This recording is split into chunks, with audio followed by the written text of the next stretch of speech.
All right, and welcome back to Casey Needs a Co-host Conflict Edition. Today, just like last time, we have our two hosts and creators of Conflict, Dakota and Sherry. How are you guys doing today? Good, good, good. How are you, Casey? I'm doing well, Doing, Dakota. doing good, doing good. All right, so kind of just jumping into it, tonight we had a double two tribals. We had our first boot, which was Jeremy, and then we had our second boot, which was Heather. And we're now in the final five. So this is kind of our final five roundtable. I have to say, just kind of starting off, I was very shocked about the Heather boot. It's funny, last time we did the roundtable, I, prefaced it by saying I was, kind of out for about 4 days. So I was getting caught up. Same situation. I just got back from vacation, so I was getting caught up a bit, and I was not expecting Heather to be the boot for the second vote out. I would have to agree with you on that.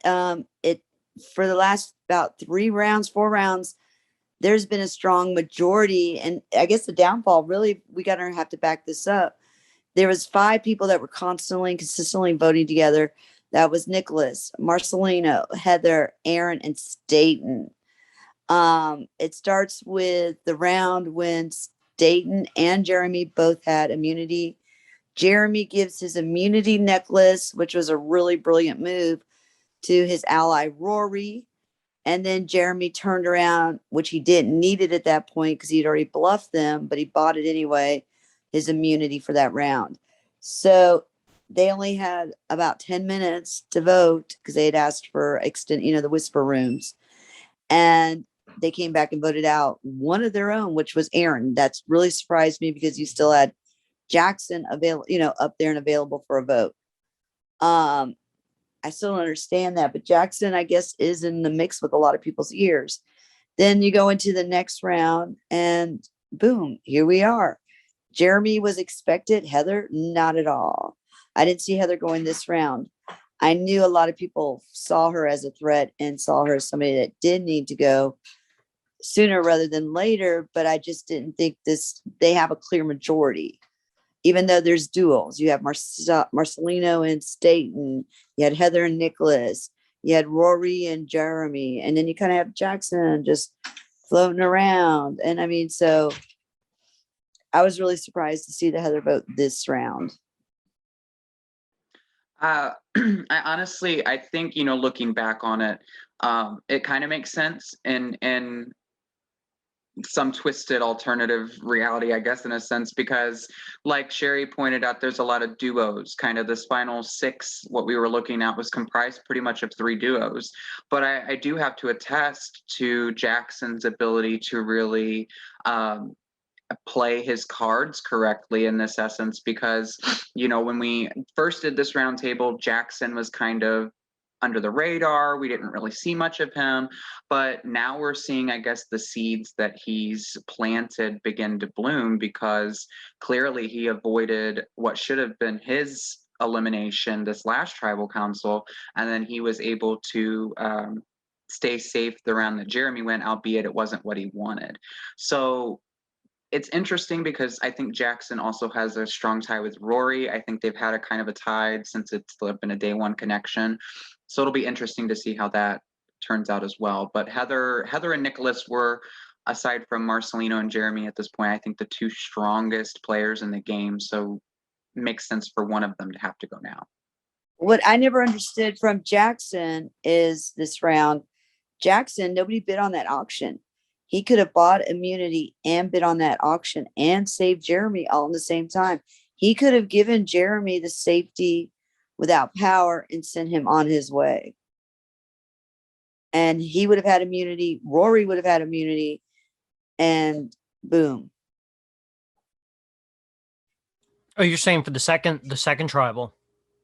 No, the one Jeremy went home. We had that live auction. I thought Staten had the immunity that time. He did. I thought the first round it was Staten who was immune. Yeah. No, I thought Jackson had bought immunity. He did. He did. Yeah, so he had immunity. He could have bid on the auction item. Oh, and giving it to Jeremy. he used Yeah. all his, but he went in, he went all in on the immunity. He had to. Him, and so the way that turned out was Nicholas and Jackson got into a bidding war, and it ultimately came down to who had the final say. And Jackson, once they matched the bid, the auction reset as it does if the highest bid is matched, and they were notified. And Jackson immediately rebid. Nicholas kind of hesitated, and the deadline passed. So Jackson, but ultimately, I think that was Jackson's plan to kind of make sure Nicholas did not get it.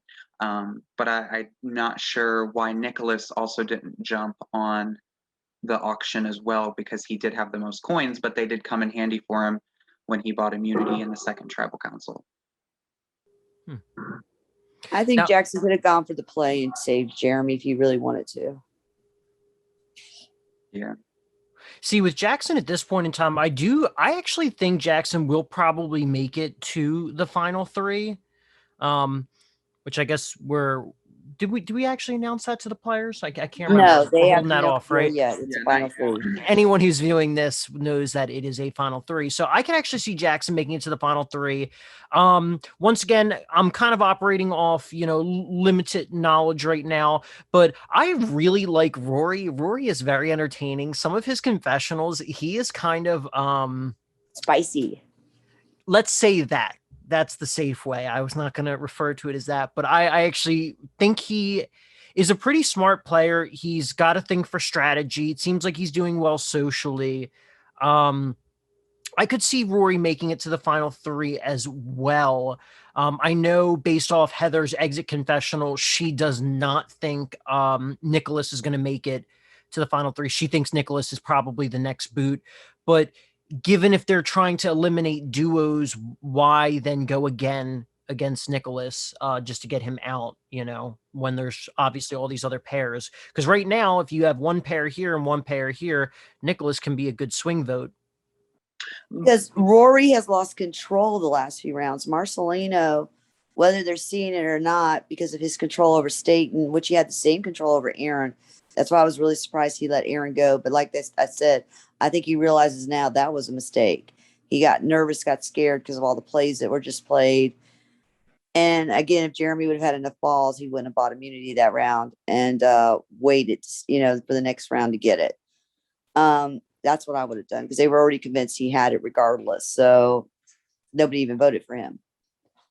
But I really feel very strongly that it's Marcelino who's controlling everything. So I think you're going to be seeing Marcelino, Staten, and whoever they choose to be their third, probably Jackson, is going to be the final three at this point.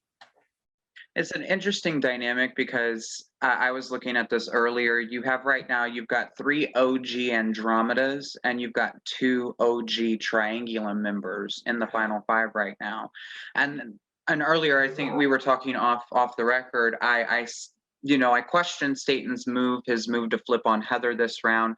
I think it was with the in mind, knowing, hey, Nicholas and Heather are really, really tight. I don't think that I would be, anywhere close to touching that if I were to stick with them. So I understand that. But if any type of tribe lines still do exist, I'm not sure that they're coming into play at all. They're not. They're not. But it's an interesting dynamic because Staten, he even said it in his prod chat, Staten made a move. He went from being crowned the biggest hero to flipping on an ally. So it's an instrumental move. It definitely shaped the game up. It's something to go to the jury and say, look what I did. But he's got to get there first, and he's got to make sure that he put his trust in the right people. The thing about Staten that I would disagree with is that Marcelino was the one who wanted Heather out. And I asked Staten earlier, who are you really with? Who is and it's definitely Marcelino. And I still feel strongly that Marcelino controlled that vote. Well, it all really comes down to perception.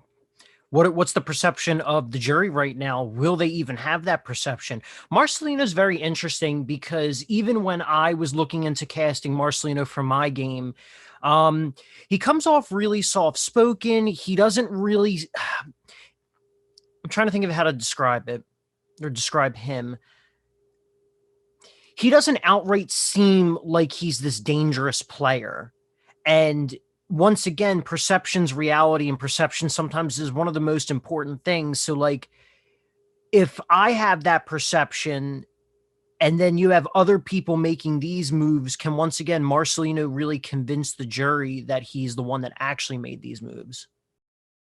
That's going to be a definite. I think he can. I think he's going to be able to say, I did this, this, and this, and there was nobody there to prevent it. That I think he's going to play Staten. Staten's already lost bonus. People find him disingenuous and fake. So I think at this point with Staten, his game is blown. Whether he realizes it or not, they feel like he's been fake, disingenuous. He tries to play like he's this really genuine guy, just here to make friends, have fun. But Jeremy, Heather, everybody going in is like, nah, he's fake as shit. We don't like him anymore. Not on a personal level, but game level. Forget him. I don't think they see Staten anymore as anything. I don't think Staten could win this game if he goes to the end. I don't think there's anything he can say at this point that is going to win the game and flip them over. And I think Marcelino put Staten in that position, and Staten blindly did what Marcelino told him to do. So Dakota, would you agree with that? And if so, of the four, not including, Staten, who would you think has like the best chance then of, winning in the final three?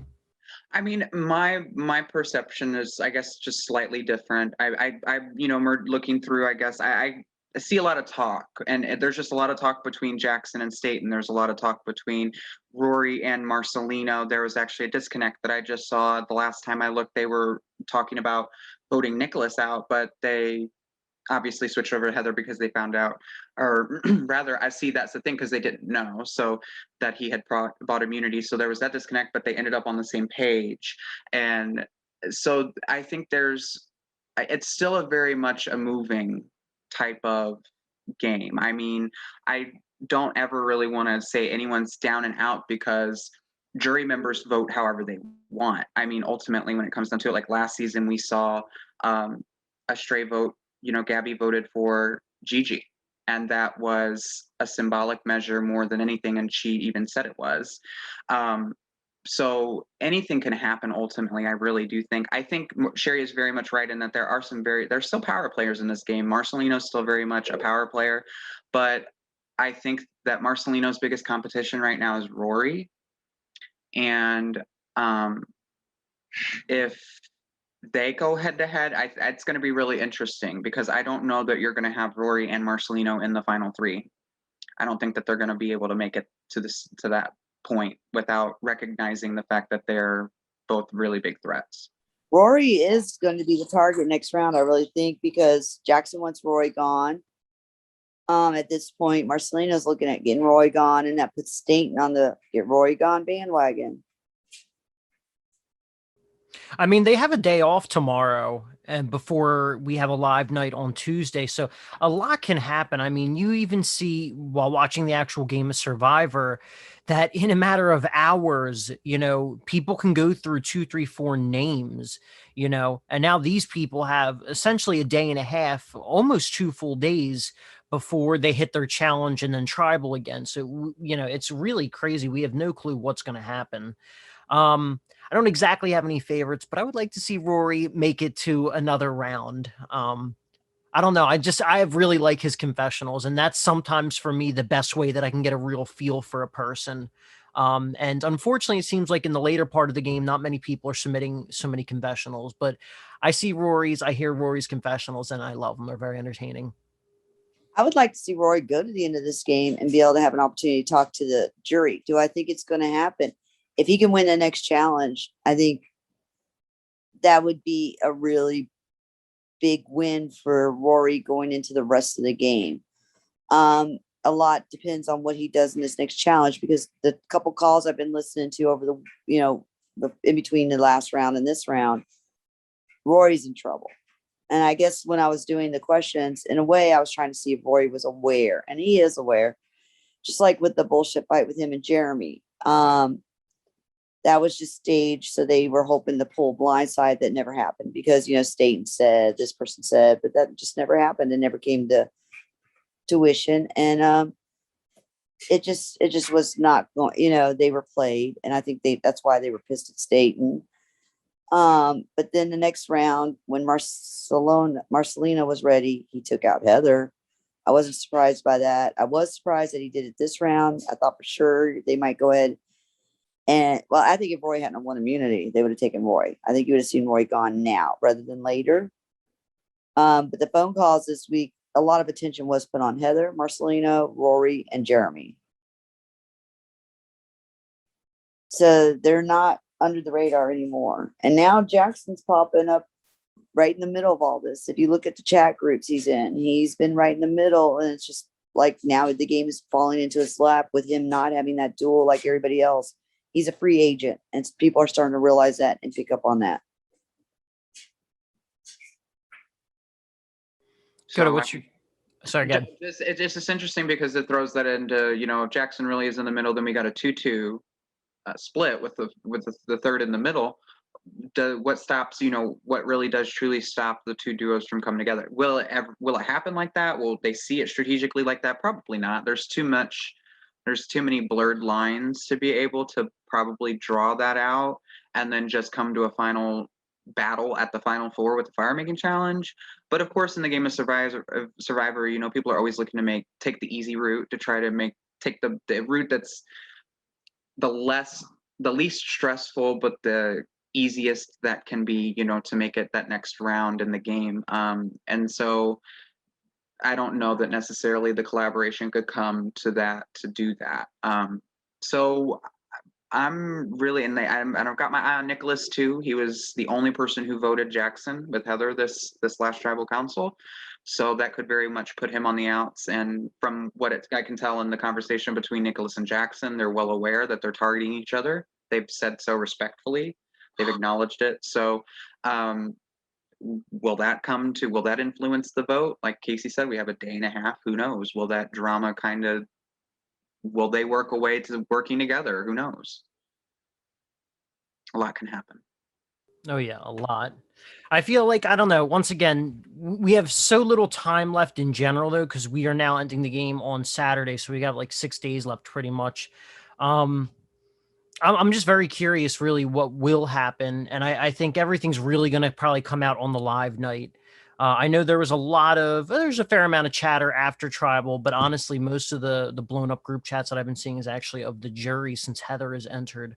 I genuinely have no clue what's going to happen. It's hard for me to speculate very much right now, but I'm very excited for our next live night.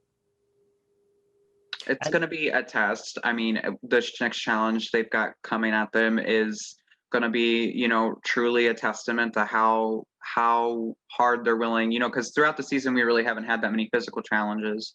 And provided that this will be shown after the fact, given that this is a physical challenge, and they have no idea that it's a physical challenge, it's really going to throw them on the spot. And it's going to show, ultimately who really wants that immunity, because going into a final three situation at the final five, immunity is something I would definitely want, especially if my name were Rory or even Marcelino or Nicholas, potentially even Jackson. Staten, not sure. I'm not sure if they'll take that route, because if the perception is shared among the jury as it is with the remaining players in the game, that's the perfect person to take to the final three with you. Because I think going into the next challenge is not going to be a Rory challenge to win. Because we're starting out in a difficult situation. They're going to have to stack 5 cups, then 4, then 3, then 2, with their last cup being up in the air, straight up, and then drop a ping pong ball in, all using their feet. And if within 30 minutes of not being able to do it, then we'll knock it down to a row 4, 3, 2, 1 until we're down to 3, 2, 1. But with that being said, Roy has not seemed to do well when it's endurance or anything physical like that. My money for this one's going to probably be between Nicholas and Jackson, to be honest. Mine's Marcelino and Jackson. I almost feel with fear with Marcelino that he'll try to do this challenge and then like one of his kids will like run by, distract him, or like I just imagine that's a pretty big obstacle. And yeah, I definitely see what you're saying with Rory, and I even feel that way kind of with Staten as well. But Staten had his little win streak, so who knows, he could surprise us with this one as well. Very true. I'm not going to knock stating out. I did find it kind of cute at the one tribal when he first won his first immunity. I asked him, how much did you need it? And he basically pointed out, well, everybody needs it. But I think I'd less needed it maybe than somebody else. I'm not seen as a threat. I'm not a threat. And he playing it off that. So, I point blank put him on the spot. So you're basically calling yourself a pawn. Go ahead and take you to the end.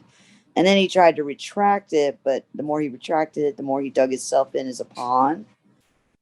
So, I put him in the hot seat again when he won tribal yet again, because that was his whole, oh yeah, I don't win stuff. This was just, it was a chopping game. More or less, they let me have the win. But yeah, it was just a fluke, and then he wins again. And it's like, okay, so now how are you calling it? What are you seeing it as?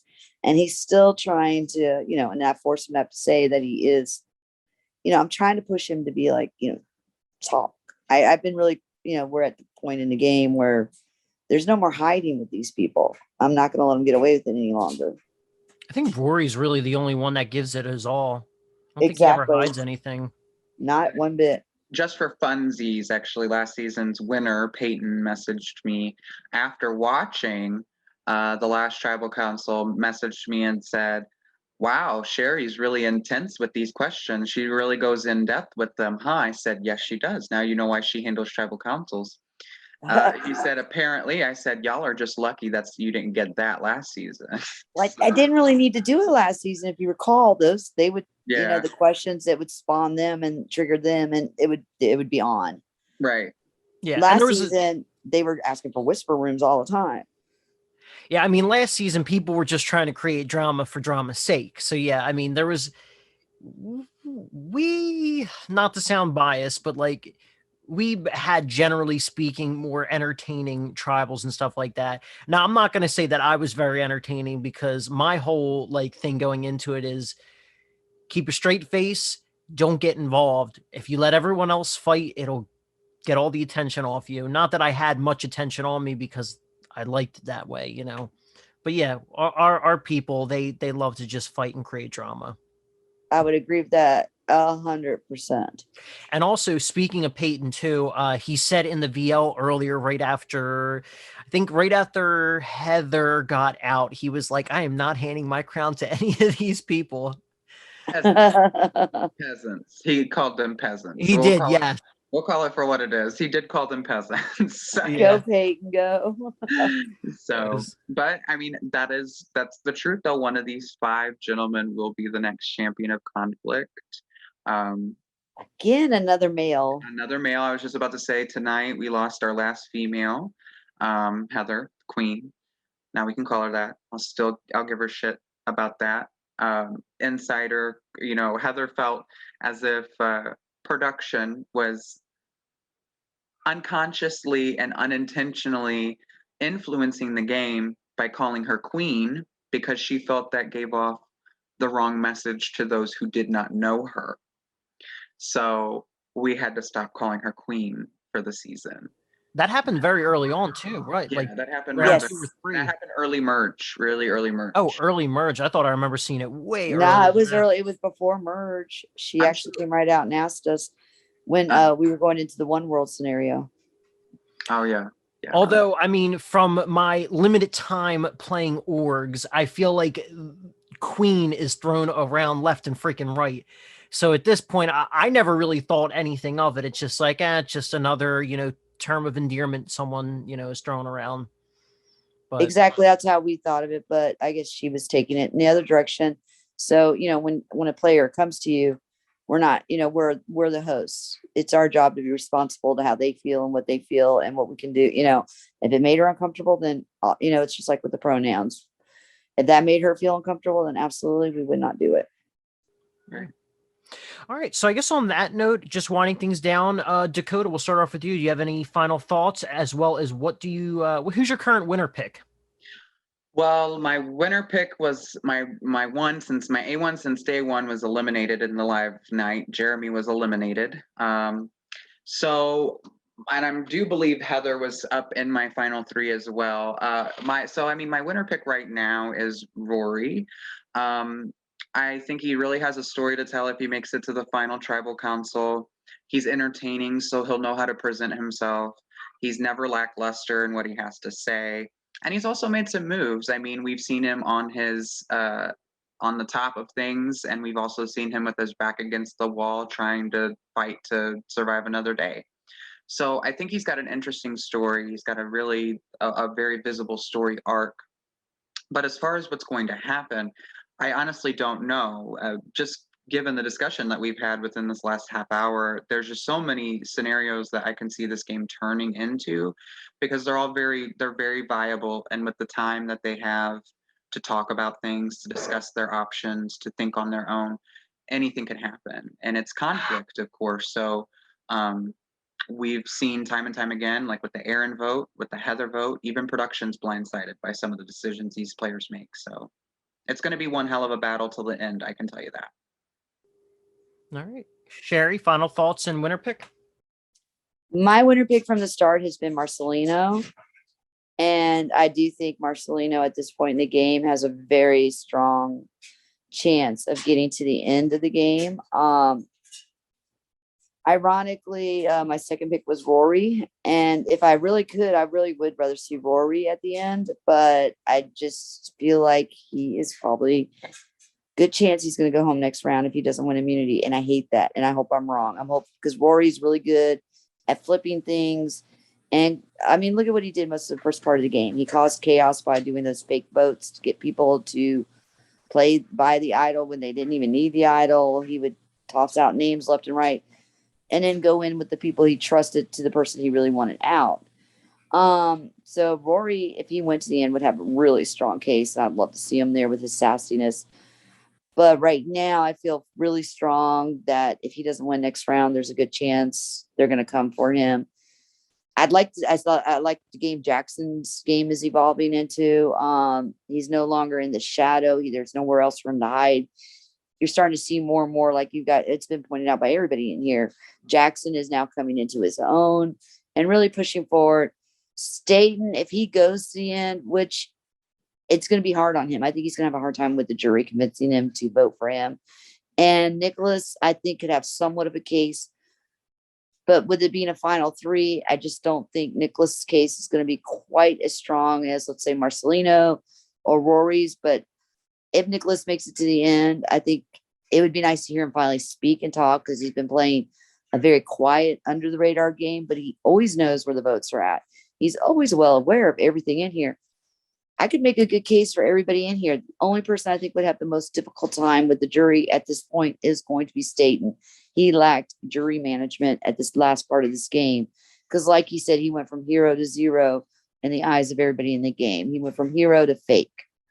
And I don't really believe he's fake. I just think he started to play more strategic, and now he's like screaming fake, fake, just to get under his skin. I just think he'll have a really hard time with the jury if he goes to the end, which I could really see Staten sitting at the end right now.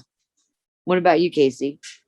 Honestly, it's Rory right now. I think realistically, there might be a potential shift to Marcelino or Nicholas. Honestly, that's the final three I would love to see. I was about to say, I was just thinking about it, but I would never say, I never think it would happen. I don't think it's going to happen either. I mean, it's the same thing with my season. There was a final three I would have loved to have seen, but it did not happen that way. But yeah, I would love to see Rory, Nicholas, and Marcelino all there. I could say that if Nicholas makes it to the end, the one vote I 100% guarantee he would get is Heather. And that's based off what she told me in her exit confessional.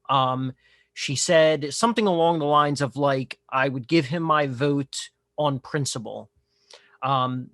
Which they have a long history. So, I mean, there's that. And with Heather in the jury, if he makes it to the end, Heather could very well start pulling strings to set the tone for that jury to vote for him. I don't really know where Gage's head lies, but Heather could convince Gage, to move towards him. Boom, now he's got 2 votes. And, it just takes a little push here and there. I mean, we did it in our jury. Everyone does it in their jury. So I'm going to still say Rory. I would love to see Rory in there. I could see potentially Marcelino and Nicholas, but Rory is my number 1 right now. I think we all admit we love Rory. I'm hoping that Rory survives the next round, because if he does, I think if Rory survives next round, Rory's probably going to go ahead and go to the finale. I think Rory has a really good shot of winning that Trivia Pursuit, the game Trivia Pursuit. And I think that would be his winning, that would put him right in the end. So I would really love to see Rory there, but because of what's going on in the game, he's going to have a hell of a fight for him. So go Rory. But I got to admit, whether everybody sees it or not, it may have taken a while for this game to finally pick up momentum. But the last few rounds, there's been some jaw-dropping moments. Aaron going home, Jeremy going for that move. That saved Rory then, because actually Rory would have gone. Heather going after Cindy because they took out Gage. I mean, there's been a lot of hits in this game that maybe weren't considered big hits, but they were there. And these are what's building everybody's resume. So I can see everybody who's left in the game having something to say. I just think, unfortunately, out of everybody staying, is going to have the hardest time with the jury. I could see that. Which may not be fair for him, but I really see that I don't think jury management was not his thing. Yeah, I mean, there's still a week left to the game. A lot can happen. You never know. But yeah, generally speaking, I think I would agree with you. But yeah, on that note, thank you guys for tuning in. Thank you for DAKOTA and Sherry for coming on. If you can please like, comment, and subscribe on the newest roundtable. I think we at least have one more, maybe two more coming up. And I guess we'll see you on the next podcast. Bye. Bye. Bye.